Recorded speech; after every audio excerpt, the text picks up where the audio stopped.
വീണ്ടും ഒരു രാഷ്ട്രീയ പോരാട്ടത്തിന് വഴിയൊരുങ്ങുകയാണ്.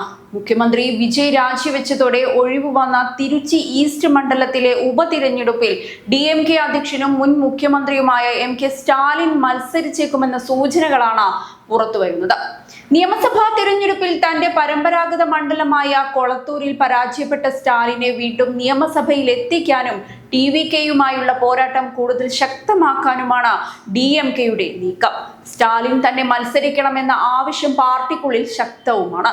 നിലവിലെ രാഷ്ട്രീയ സാഹചര്യത്തിൽ മറ്റൊരു സ്ഥാനാർത്ഥിക്ക് പകരം സ്റ്റാലിൻ നേരിട്ട് മത്സരിക്കണമെന്നാണ് വലിയൊരു വിഭാഗം നേതാക്കളുടെയും നിലപാട്.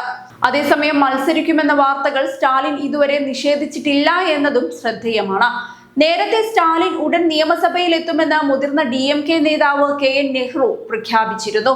ഇത്തവണത്തെ നിയമസഭാ തിരഞ്ഞെടുപ്പിൽ 27,416 വോട്ടുകളുടെ ഭൂരിപക്ഷത്തിനാണ് വിജയ് തിരുച്ചി ഈസ്റ്റ് മണ്ഡലം പിടിച്ചെടുത്തത്. DMKയുടെ സിറ്റിംഗ് MLA ആയിരുന്ന ഇനിഗോ എസ് ഇരുദയരാജിനെ അട്ടിമറിച്ചായിരുന്നു വിജയം.